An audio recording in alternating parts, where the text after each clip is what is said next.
My name is Dr. Jameson Carter, and if you had told me, amidst the jubilant parades and tearful reunions marking the end of the Great War, that a shadow darker than the trenches was about to descend upon our small town of Harper's Mill, I would have dismissed you as a cynic, unable to appreciate the cost of peace we had bought. Yet, as I stand now, looking back on those days with the weight of grief and knowledge, I understand that war, in its myriad forms, seldom ends with the signing of treaties. Harper's Mill had sent its sons and daughters to fight, clinging to the promise of a return to normalcy, to days filled with laughter and nights serene. We welcomed our heroes back with open arms, blind to the invisible stowaway that accompanied them home. I, too, reveled in the return of peace, hanging up my uniform for the last time with a sigh of relief, eager to exchange it for the white coat that had hung idle for far too long. As a doctor, I had dreamt of returning to a practice concerned with the mundane. Broken limbs from youthful indiscretions, the common cold, and the occasional bout of influenza. But the illness that followed our soldiers back from the front was neither common nor mundane. It was a harbinger of a battle we were ill-prepared to fight, a silent war that would test the very limits of our resilience. It began as whispers of fever and fatigue, symptoms so benign we dismissed them as the cost of readjustment, the body's way of protesting its return to the rigors of civilian life. How wrong we were. As I pen these words, the ghostly echoes of that time still linger in the empty streets of Harper's Mill, a town forever altered by an enemy it never saw coming. This is the story of how our small community faced the aftermath of one war, only to find itself ensnared in another, battling an adversary as lethal as any foreign power, armed with nothing but hope, and the desperate efforts of those like myself, who stood on the front line of an entirely different kind of war. The day the first of our soldiers returned to Harper's Mill dawned bright and clear, as if the heavens themselves sought to celebrate the occasion. Banners fluttered in the gentle spring breeze, and the streets were awash with red, white, and blue. The whole town seemed to pulse with anticipation, a collective breath held, waiting to exhale in joyous reunion. I, too, felt the swell of pride and relief at the sight of familiar faces making their way down Main Street, yet within me, there stirred a whirlpool of conflicting emotions. As a doctor, I had seen the toll of the war firsthand, tending to the wounded in makeshift hospitals that were little more than slaughterhouses. I had witnessed the light fade from young men's eyes, their lives extinguished before they had truly begun. So, while families and friends embraced their returning heroes, my joy was tempered by a deep-seated dread of what unseen scars these men and women might carry home with them. Among the crowd, I spotted Thomas, a boy I had known since he was knee-high, now a man forged and hardened by battle. His family's elated cries as they enveloped him in their arms filled the air around us. Yet, when our eyes met, the smile that touched his lips did not reach his eyes. They were windows to a soul haunted by things he could not unsee, experiences he could not share with those who had not been there. As the celebrations continued around me, my heart ached for Thomas and the others like him. The war might have ended, but for many, the battle raged on, invisible and insidious. It was a poignant reminder that the return of our soldiers marked not just a reunion, but the beginning of a healing process, one that would require patience, understanding, and time. Amidst the laughter and tears of joy, I couldn't shake the feeling of apprehension. The war had taken so much from us all, what more would it demand as its final toll? This question lingered in my mind as I watched the festivities, a shadow amid the light, bracing for the impact of what was yet to come. The encounter that would forever alter the course of our small town occurred just a few days after the grand welcome for our returning heroes.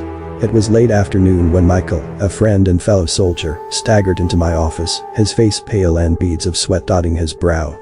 Michael had been among the first to volunteer when the war was declared, a firebrand eager to defend our ideals across the sea. The man who stood before me now was a shadow of that vibrant youth, his eyes hollow, his frame gaunt. "Jameson," he greeted me, his voice a hoarse whisper, "I think I just need a good night's sleep, but I can't seem to shake this off." As I led him to the examination room, I observed the subtle tremors in his hands, the labored way he breathed. I wanted to attribute his condition to the exhaustive effects of combat and the long journey home, to believe that rest and the comfort of familiar surroundings would restore him. So, I examined him, noting the fever and the unusual pallor of his skin, yet in my mind, I rationalized these symptoms as mere exhaustion, perhaps compounded by the common flu. "You've been through a lot, Michael," I said, trying to infuse my voice with more conviction than I felt. "Your body's been pushed to its limits, it's natural to feel this way after everything you've endured." He attempted a smile, a feeble effort that faded as quickly as it appeared. "I hope you're right, Doc. I just want to get back to normal, you know." I prescribed rest, fluids, and some mild analgesics, patting him on the back as I sent him on his way. Give it a few days, I advised, and you'll start to feel like yourself again. But as I watched him shuffle out of my office, a gnawing sense of unease took root in my gut. Something about Michael's condition didn't sit right with me. It was more than just the physical symptoms, it was the vacant look in his eyes, as if he was grappling with something far beyond physical exhaustion. That night, as I lay in bed, Michael's condition preyed on my mind. The war had taught me to be vigilant, to always look beyond the surface, yet here I was, dismissing what could potentially be a harbinger of something more sinister. Little did I know, this unsettling encounter was but the prelude to a crisis that would test the very limits of our resilience, a crisis that would demand every ounce of my strength and resolve as a doctor and as a member of this tightly knit community. The rapid deterioration of Michael's condition in the days following his visit was a stark, chilling revelation that what we faced was no ordinary ailment. Barely a week had passed when I was called to his bedside in the middle of the night, the urgency in his family's voices enough to chill my blood.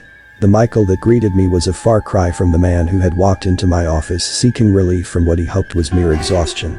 His skin was ashen, his breathing ragged and strained, a deep persistent cough racking his frame with such violence, it seemed as if his very soul was trying to escape his frail body. As I stood there, a sense of helplessness washed over me. Despite my medical training and the horrors I had witnessed on the battlefield, I found myself grappling with an enemy that refused to reveal itself. Michael's symptoms were alarmingly severe, far beyond what one would expect from standard influenza. His fever was relentless, unyielded by the usual treatments, and his condition worsened with each passing hour. The gravity of the situation weighed heavily on me as I made the decision to isolate Michael, suspecting we were dealing with an infectious agent far more virulent than the seasonal flu strains we were accustomed to. This was a measure I had hoped never to take, a stark reminder of the quarantine wards of the war, yet it seemed our only recourse in the face of this unknown threat. I communicated my concerns to the local health authorities, my voice steady despite the turmoil churning within. We're dealing with something new, something aggressive, I explained, the words tasting like ash in my mouth. I'm implementing quarantine measures for Michael and advising immediate family isolation. We need to prepare for the possibility of an outbreak. The declaration of an unknown flu strain sent ripples of fear through Harper's Mill. I could see it in the eyes of my neighbors, the tightness of their smiles, the way conversations would falter when I approached. The war had taught us to be resilient in the face of adversity, yet this was a different kind of battle, one that struck silently, invisibly, and without warning. In the days that followed, I found myself poring over medical texts and journals, reaching out to colleagues across the country in a desperate search for answers. Yet, as I watched Michael's condition continue to decline, a deep, unsettling realization settled in my heart. We were not merely battling an unknown flu, we were on the cusp of an epidemic that threatened to unravel the very fabric of our community. The weight of this responsibility bore down on me with each passing moment, a constant companion amidst the sleepless nights and endless days. Michael's plight had become a grim harbinger of what was to come, a testament to the fragility of life and the relentless nature of the unseen enemy we now faced. As I stood before Michael's family, my heart heavy with the news I bore, I found myself grappling with a melange of emotions.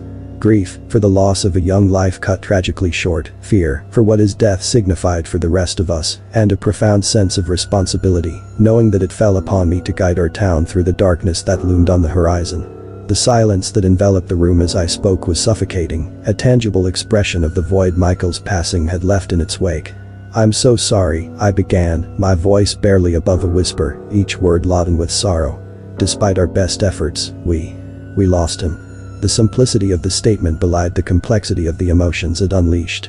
Tears, cries of disbelief, and the sound of hearts breaking filled the room, a chorus of grief that would resonate throughout Harper's Mill in the days to come. The news of Michael's death spread through the town like wildfire, igniting a palpable sense of dread. Conversations hushed at my approach, faces turned away, as if avoiding the reality of the situation could somehow protect them from it. I found myself in a position I had never coveted nor wished for, the bearer of bad tidings, the harbinger of a threat that could no longer be ignored. In the solitude of my office, the full emotional toll of the situation bore down on me. The loss of Michael, the fear etched on the faces of my neighbors, and the uncertainty of what lay ahead weighed heavily on my soul. It was a solitary burden, the weight of which seemed to grow with each passing hour. Yet, amidst the turmoil, a resolve began to take shape within me, a determination to fight this unseen enemy with every resource at our disposal. Michael's death would not be in vain. It would serve as a catalyst, a call to arms for the entire community to unite in the face of this new threat. As the days turned into weeks, and the shadow of the flu stretched further across Harper's Mill, the memory of Michael, of his life, his struggle, and his untimely death served as a constant reminder of what was at stake. It was a reminder that this was a battle not just for survival, but for the very essence of our community, a battle that would require every ounce of courage, resilience, and unity we possessed. In the wake of Michael's passing, the specter of the flu began to cast a longer, more ominous shadow over Harper's Mill. Each day seemed to usher in a new wave of fear and uncertainty as the invisible enemy claimed more victims, moving stealthily among us, leaving a trail of sorrow in its wake. As a doctor, I had braced myself for the inevitability of its spread, but nothing could have prepared me for the personal toll it would exact, watching as friends and neighbors succumbed to the same insidious foe that had claimed Michael. The flu showed no preference nor prejudice in its election. It infiltrated homes both humble and grand, striking down the robust and the frail with equal ferocity. I remember vividly the day I was called to the O'Malley residence, a family known for their vibrant energy and close-knit bonds. Patrick O'Malley, the patriarch, had been among the first to volunteer for the war effort, his return a cause for celebration just weeks prior. Now, he lay feverish and delirious, the vibrant spark in his eyes dimmed by the relentless grip of the flu. As I moved from house to house, my medical bag in hand, a grim pattern began to emerge. The symptoms were alarmingly consistent: a high fever that refused to break, a cough so severe it left the afflicted gasping for air, and a fatigue so profound it rendered them bedridden. But it was the speed at which the flu ravaged its victims that was most terrifying. Individuals who had been healthy and robust in the morning could be fighting for their lives by nightfall. The toll of these visits was immense, each one a stark reminder of the battle we were losing. With each new case, the reality of our situation grew more dire, the fabric of our community fraying under the strain of loss and fear. The conversations I had with those affected were heartbreaking, a mix of disbelief, anger, and despair. How could this happen here? They would ask, their faces a portrait of grief and confusion. What did we do to deserve this? Yet, amid the despair, there were moments of profound courage and resilience. Families banded together, caring for the sick with unwavering dedication, their homes transformed into makeshift wards in the absence of sufficient hospital space. Neighbors delivered food and supplies to those in quarantine, their gestures of kindness a beacon of hope in the darkest of times. The spread of the flu among the townspeople, particularly those I had known for years, was a harrowing experience. Each new case felt like a personal affront, a failure on my part to stem the tide of this relentless enemy. The lines on my face grew deeper with worry, and sleep became an elusive luxury, my mind plagued by the fear of what the dawn might bring. As the weeks passed and the number of afflicted grew, the character of Harper's Mill began to change. Streets once bustling with activity were now eerily quiet, the laughter of children replaced by the solemn tolling of the church bell, marking yet another loss to our community.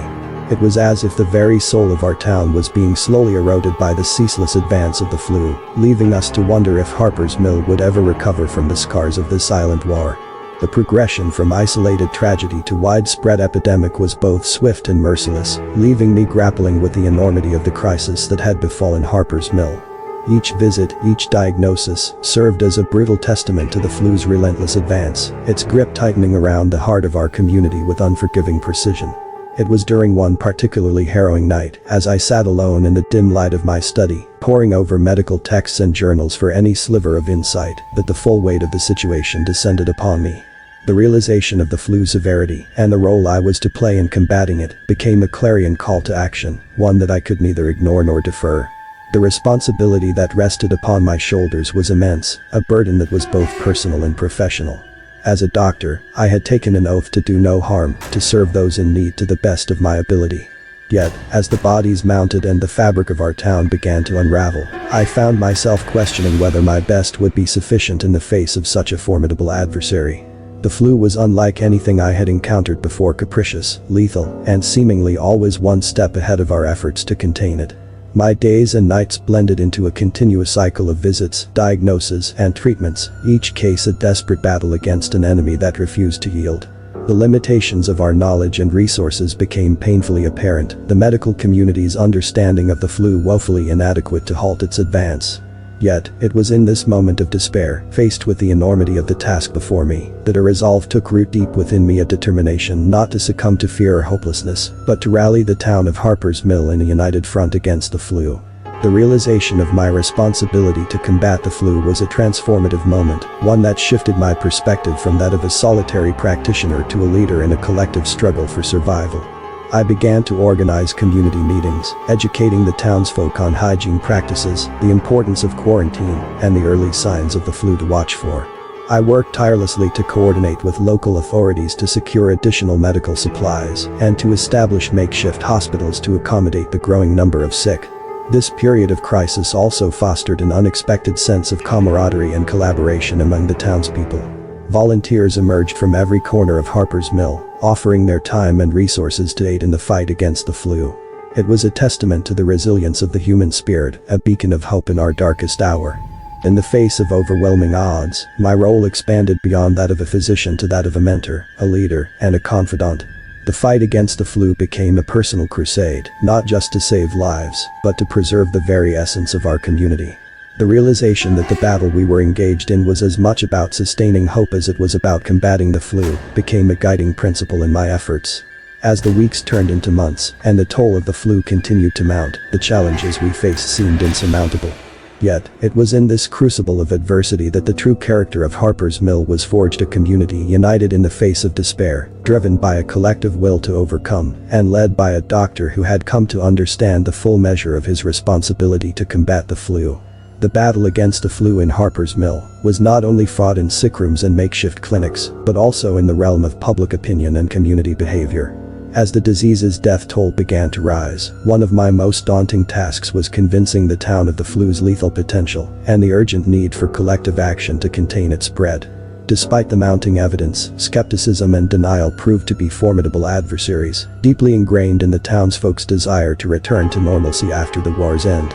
In the early stages of the outbreak, my warnings and pleas for precaution were met with a mix of indifference and outright resistance.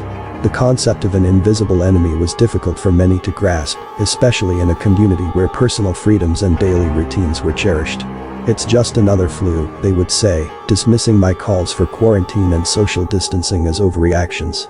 Convincing a population weary of war and eager for peace that they faced a new, unseen threat required not only scientific evidence, but a profound appeal to their sense of community and mutual responsibility. My initial efforts to contain the flu centered on education and awareness.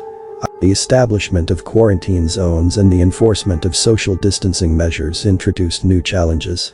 The flu's rapid spread necessitated the closure of schools, churches, and public gatherings, decisions that were met with hostility and viewed by some as an infringement on their liberties. The emotional toll of separating families, isolating the sick, and canceling social events was palpable, stirring a cauldron of frustration, fear, and resentment within the community. One of the most heart-wrenching tasks was convincing families to adhere to quarantine measures, especially when it meant isolating loved ones at a time when they most needed comfort and care. The fear of the unknown, coupled with the stigma associated with the disease, created a volatile mix of emotions, with some families hiding their sick to avoid ostracization or forced separation.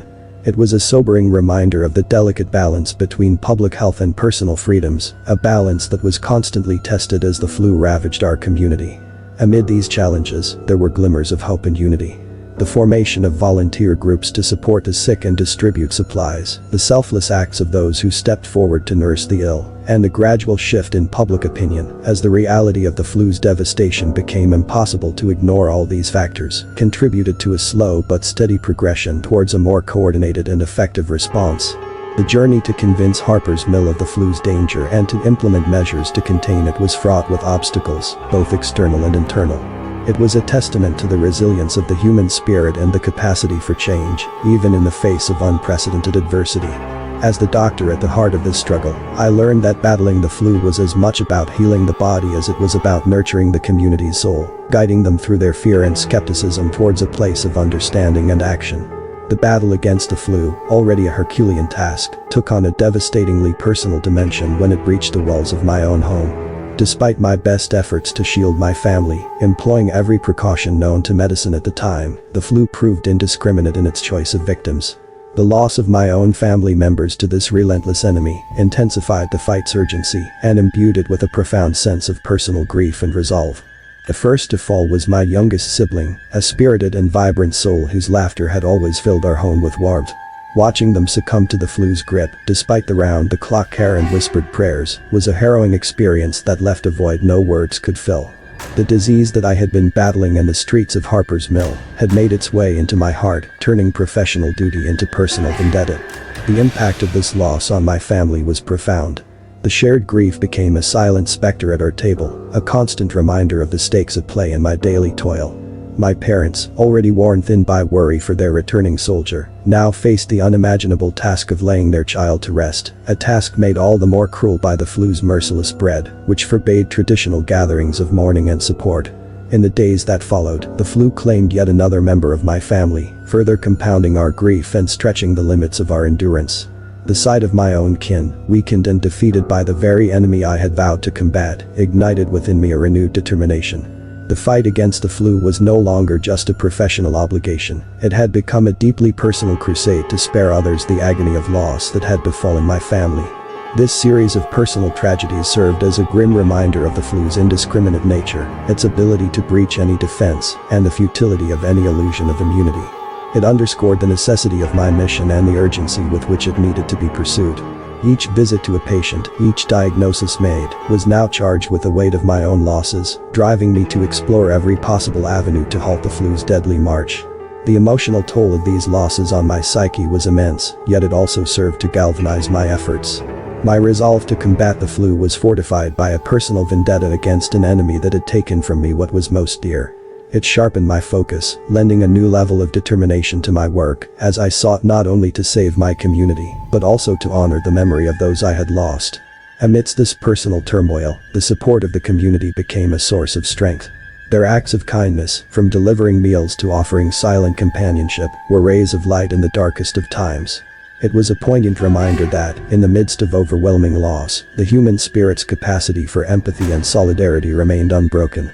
The flu's toll on my family not only intensified the fight's urgency, but also deepened my empathy for those I served.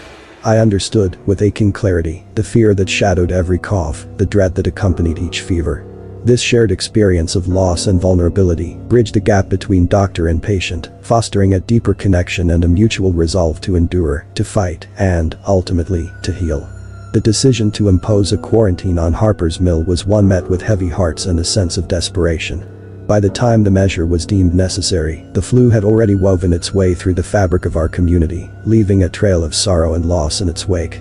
The realization that such an action was essential came too late for many, including members of my own family, and yet it was a decision I could not shy away from, given the catastrophic potential for further loss of life.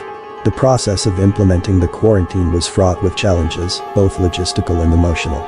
Closing off the town from the outside world felt akin to sealing our fate, trapping us with the very enemy we sought to escape. The streets, once bustling with the comings and goings of daily life, grew silent, save for the occasional echo of footsteps or the distant cough that sent shivers down the spine of anyone within earshot. This eerie silence became a constant reminder of the invisible threat lurking among us, a threat that had forced us into isolation. The toll this isolation took on the town was palpable. Businesses shuttered, schools closed, and the vibrant social life that had once defined Harper's Mill came to a grinding halt.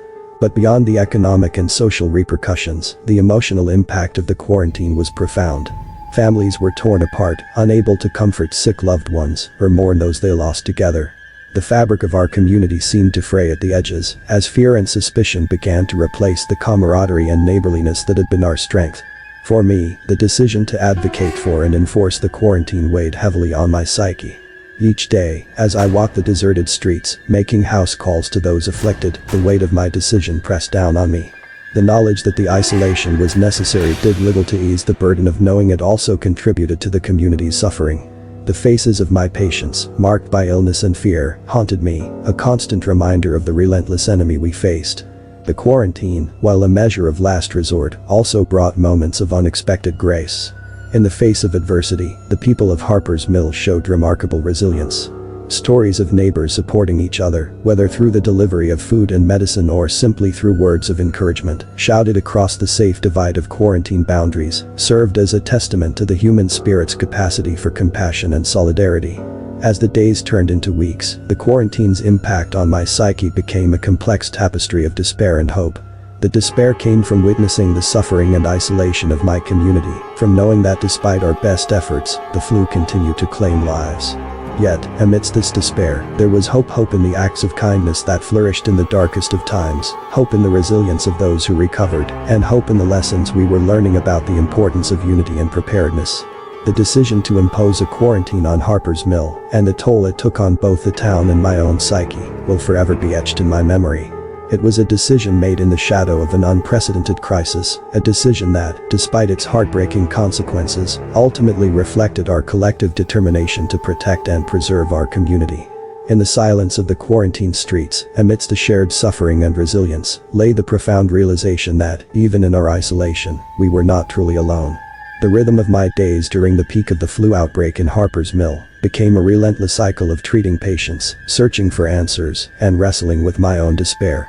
Each morning, I awoke to the daunting reality that the day ahead would bring no respite from the suffering that had enveloped our town. In the scant moments of respite between these visits, I immersed myself in medical texts and correspondences with colleagues beyond Harper's Mill, seeking any sliver of insight that might turn the tide against the flu. This search for answers was as much a battle against the virus as it was against my own creeping sense of helplessness. The medical community was still grappling with the flu's nature, and the absence of a definitive cure or treatment made each decision a gamble with life and death stakes. Amidst this daily grind, the specter of despair was a constant companion. It was in the empty chairs at dinner tables, the unattended schools, and the silent playgrounds. It whispered in the rustle of the leaves and the empty streets, a reminder of the vibrant life that had once filled Harper's Mill. My own despair was a reflection of my community's, rooted in the frustration of my limitations as a doctor, the pain of loss that seemed to grow with each passing day, and the fear of what the morning might bring. Yet, it was in this very despair that I found the strength to continue. The shared suffering of Harper's Mill became a wellspring of resolve, a reminder that to surrender to despair would be to forsake those who depended on me. The gratitude in the eyes of a mother as her child took a turn for the better, the clasped hands of a couple reunited in recovery, these moments, brief and fleeting, were beacons of hope in the overwhelming darkness. The daily grind was more than a routine, it was a testament to the resilience of the human spirit, to the determination to fight on in the face of seemingly insurmountable odds. It was a balance of navigating my own despair, while holding on to the hope that each new day might bring a breakthrough, a turn in the battle that we were all waging. This cycle of treatment, search for answers, and inner turmoil was not just my story, but the story of Harper's Mill, a community, united in its struggle against an unseen enemy, each of us playing our part in the fight for survival. The days and nights spent battling the flu in Harper's Mill blurred into a continuous cycle of brief victories overshadowed by overwhelming losses, a relentless tug of war between hope and despair. Each morning heralded a fresh onslaught of cases, each patient a new front in the fight against an enemy that seemed to mock our efforts with its virulent spread. The victories, when they came, were moments of pure, unadulterated relief, a patient's fever breaking, a child's cough subsiding, a family spared from the agony of loss. These triumphs were fleeting, yet they fueled our resolve, a testament to the resilience of life, even in the face of such relentless adversity. However, these victories were often overshadowed by the staggering toll of the flu. The nights were particularly harrowing, marked by urgent knocks on my door, the desperate pleas of families seeking aid for loved ones, struggling to breathe in the grip of the virus. The dim light of lanterns cast long shadows as I moved from bedside to bedside, offering whatever comfort and care I could muster. The air in each home was heavy with fear and grief, a tangible reminder of the stakes of this battle. The losses were not numbers or statistics, they were friends, neighbors, and family members. Each life lost was a devastating blow to the fabric of our community, a personal loss that compounded the professional frustration of being unable to stem the tide of the epidemic. The moments of overwhelming loss were etched deeply into my memory, the hollowed eyes of a father as he whispered his final goodbye to a child taken too soon, the silent weeping of a woman clutching the hand of her partner as they slipped away, the weight of the earth as we buried another victim in the cold ground. Amidst the battle, there were also the quiet moments of reflection in the dead of night, when the weight of the day's losses pressed down with unbearable force. The silence of the empty streets outside served as a stark contrast to the chaos and suffering within the homes of Harper's Mill. It was in these moments of solitude that the magnitude of the crisis truly settled in, along with the haunting question of how many more nights like this we would have to endure. Yet, even in the darkest hours, there were glimpses of human strength and compassion that offered a counterweight to the despair.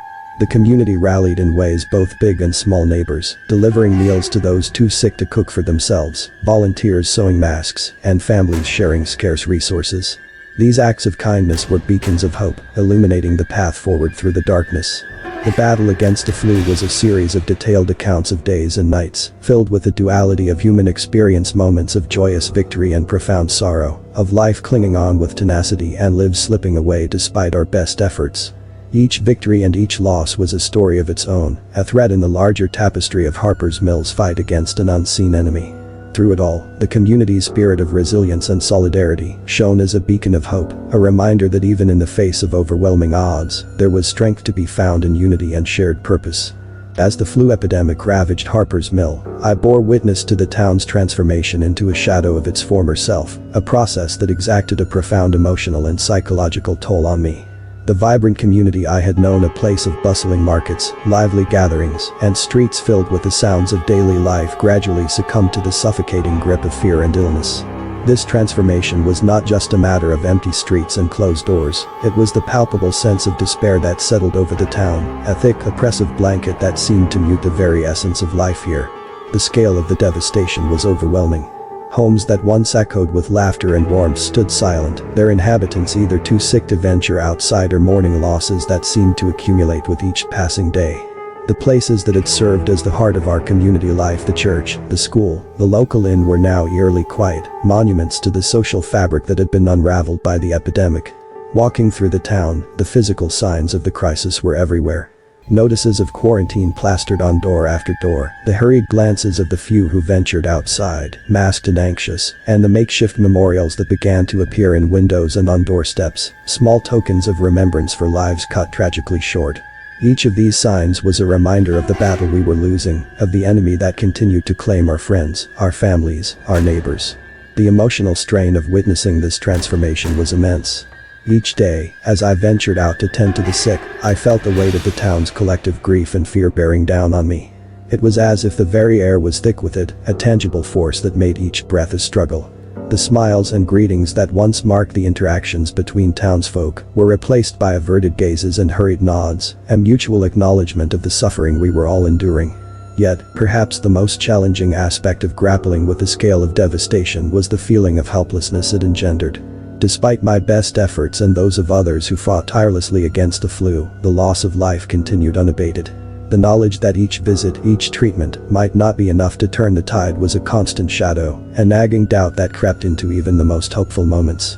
This transformation of Harper's Mill, from a lively community to a town enshrouded in the gloom of an epidemic, was a stark reminder of the fragility of human society. It underscored the vulnerability of our connections, our routines, and our very way of life to the forces of nature and disease. Yet, even in the midst of this darkness, there were glimmers of resilience and hope, acts of kindness, moments of connection, and the unwavering spirit of those who refused to be defeated. These were the beacons that guided us, the reminders that even in its shadowed state, Harper's Mill remained a community, bound together by shared struggle, and the determination to emerge from the crisis stronger and more united than ever before. In the face of an enemy as relentless as the flu, which had brought Harper's Mill to its knees, I found myself driven by a singular purpose: the pursuit of any possible remedy that might offer a glimmer of hope. The medical knowledge of the time was limited, especially in the face of such a novel and voracious illness, but the desperation of the situation demanded action, any action that could stem the tide of death and suffering. My efforts to find a treatment began with the rudimentary understanding of virology and infectious diseases we had, which was significantly hampered by the era's scientific limitations. Still, I scoured every medical textbook and journal I could find, reaching out to colleagues who were equally desperate for answers. Together, we shared notes on symptoms, progression, and any anomalies in the cases we encountered, hoping to piece together a puzzle that seemed to grow more complex by the day. This collective endeavor led to the creation and testing of rudimentary treatments that, under any other circumstances, might have been dismissed outright. We experimented with various combinations of available drugs, herbs known for their medicinal properties, and even treatments that bordered on the experimental, such as blood transfusions from those who had recovered in the hope that their antibodies could offer some defense against the virus. I personally oversaw the mixing of concoctions that were as much based on hope as they were on the scant scientific evidence available. We tried everything from increasing doses of aspirin, which was believed to reduce fever and inflammation, to administering quinine, borrowed from the treatment of malaria, despite its dubious efficacy against the flu. Each new treatment was tested with a mixture of fear and anticipation. The lack of rigorous testing methods meant that we were often flying blind, making decisions based on observation and intuition, rather than solid data. The ethics of such experimentation weighed heavily on me, but the alternative, doing nothing, was unthinkable. The process was painstaking and fraught with setbacks. More often than not, our efforts seemed futile, as the death toll continued to rise, and the flu remained as insidious as ever. Yet, we persisted, driven by the belief that any chance at a breakthrough was worth pursuing, no matter how remote. In the end, the pursuit of a remedy was as much about clinging to hope as it was about the science.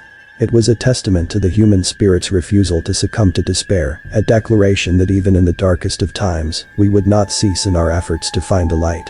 This relentless pursuit, while often feeling like grasping at straws in the face of an implacable enemy, was nonetheless a crucial part of our battle against the flu, a battle that, though fraught with loss and heartbreak, was also marked by moments of courage, innovation, and an unwavering commitment to saving lives. Amidst the overwhelming despair that had blanketed Harper's Mill, there were fleeting moments of hope that pierced through the gloom, like rays of sunlight through storm clouds. These moments were precious, offering brief respite and a renewed sense of purpose in our relentless battle against the flu. Each time a treatment showed even the slightest promise, it felt as though we were on the cusp of turning the tide, that perhaps we had finally found the key to halting the relentless march of the virus through our town. One such moment came with the observation that patients given a concoction of herbal remedies, combined with rigorous hydration and rest, appeared to recover at a slightly higher rate than others. This discovery led to a cautious optimism within the makeshift hospital wards. We redoubled our efforts, administering the treatment to as many as we could, monitoring their progress with bated breath.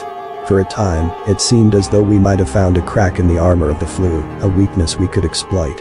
Similarly, the practice of blood transfusions from recovered patients to those still battling the flu brought a flicker of hope. The theory was sound, based on the premise that the antibodies in the survivor's blood could help fight off the infection in others. Initial results were promising, with several patients showing marked improvement in the days following the transfusion. Word of these successes spread through the town, offering a glimmer of hope to those who had begun to despair. However, the flu proved to be a cunning and relentless adversary, its ability to evolve and adapt a testament to the natural world's indifferent complexity. Just as we began to see promise in our efforts, the virus would mutate, rendering our treatments less effective and, in some cases, seemingly useless. The initial successes with herbal concoctions and blood transfusions were soon met with setbacks, as new strains of the virus emerged, resistant to the methods that had briefly held it at bay.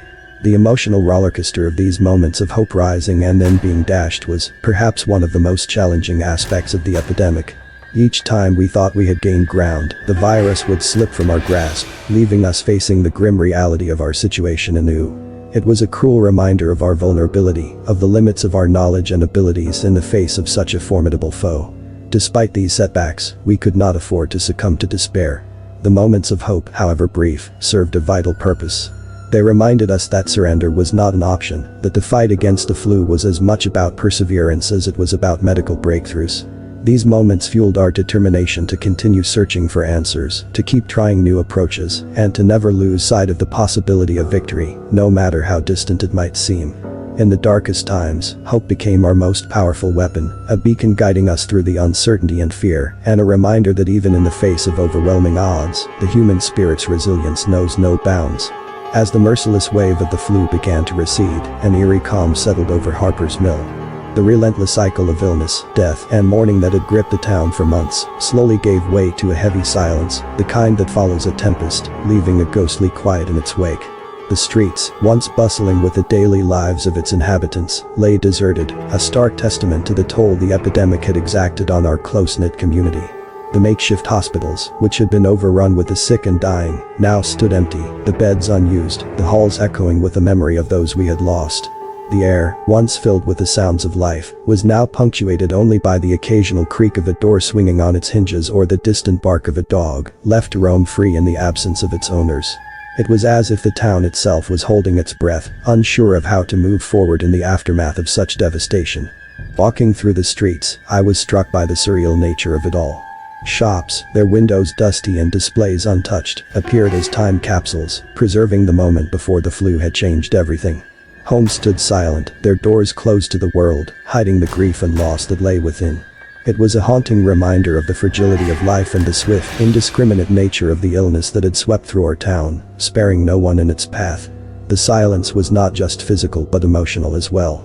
The survivors, myself included, were left numbed by the experience, our spirits dulled by the relentless battle against the unseen enemy. Conversations, when they occurred, were often subdued, the weight of shared trauma heavy in our voices.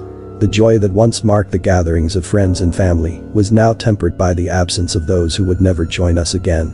In this quiet, the town seemed to mourn collectively, a mourning not just for those we had lost, but for the innocence and security that had been stripped away.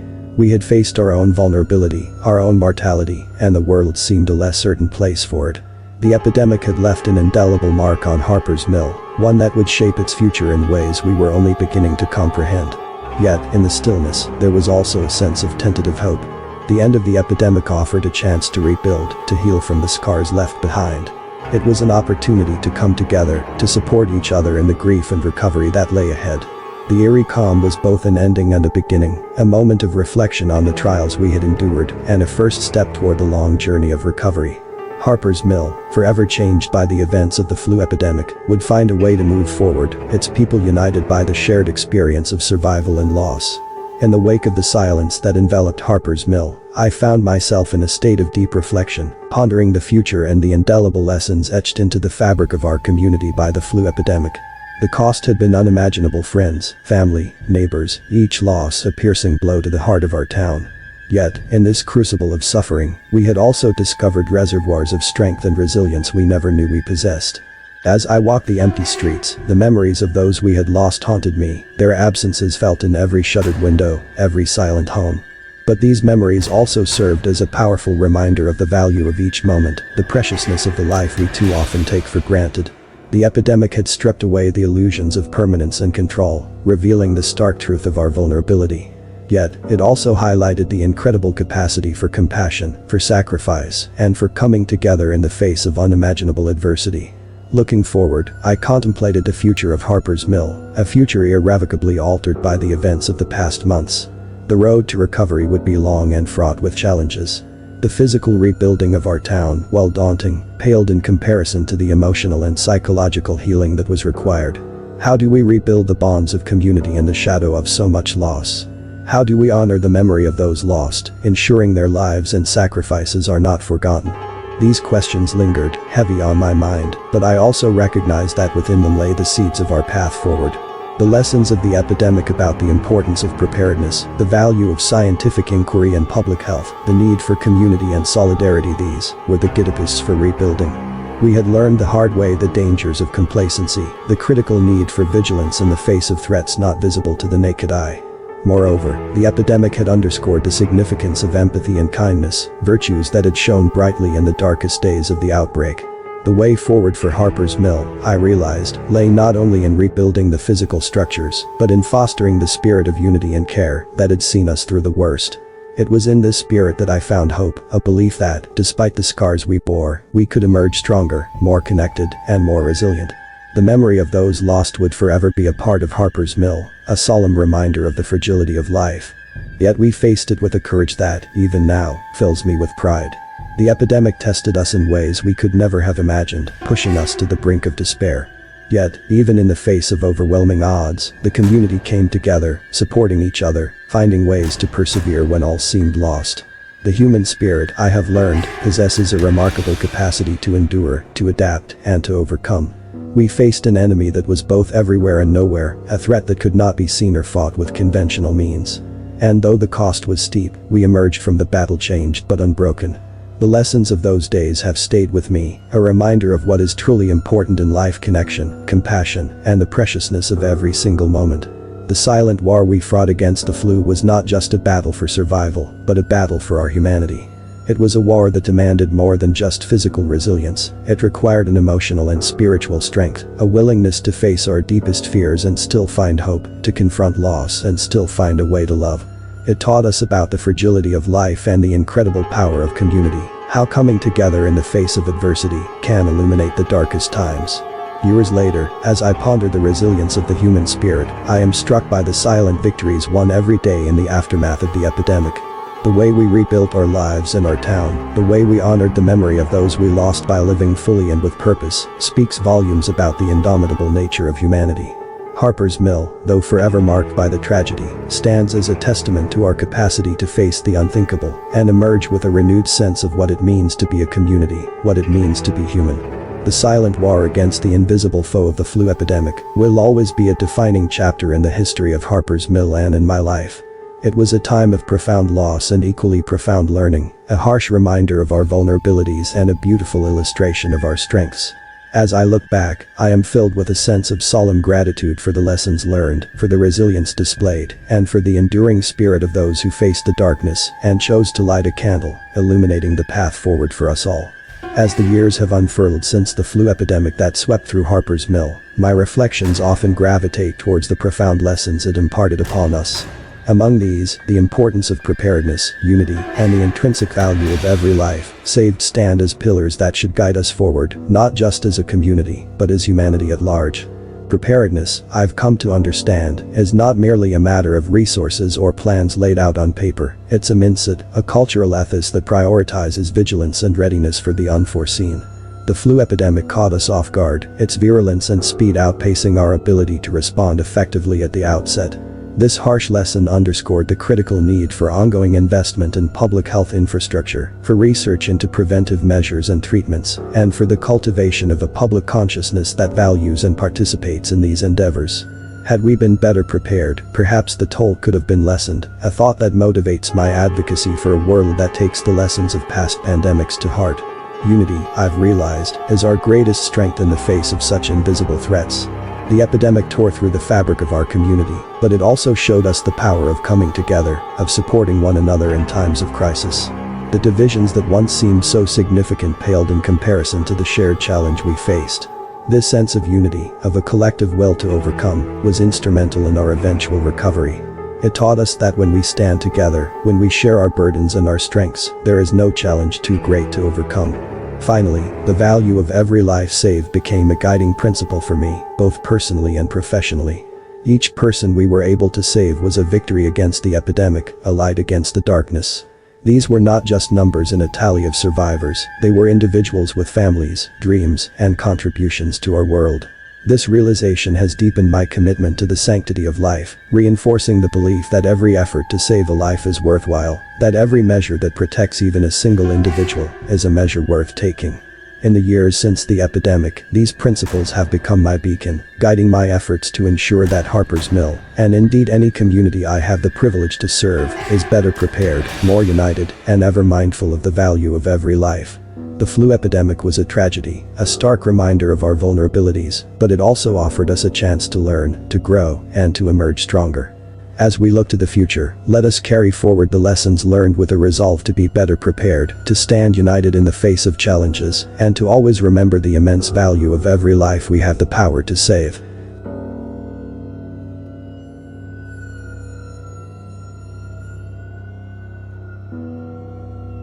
Thank you for listening. We hope you enjoyed the video. We highly recommend you watch the next video here. Oops. I'm waiting for you to click. Yes, you've clicked. Happy watching.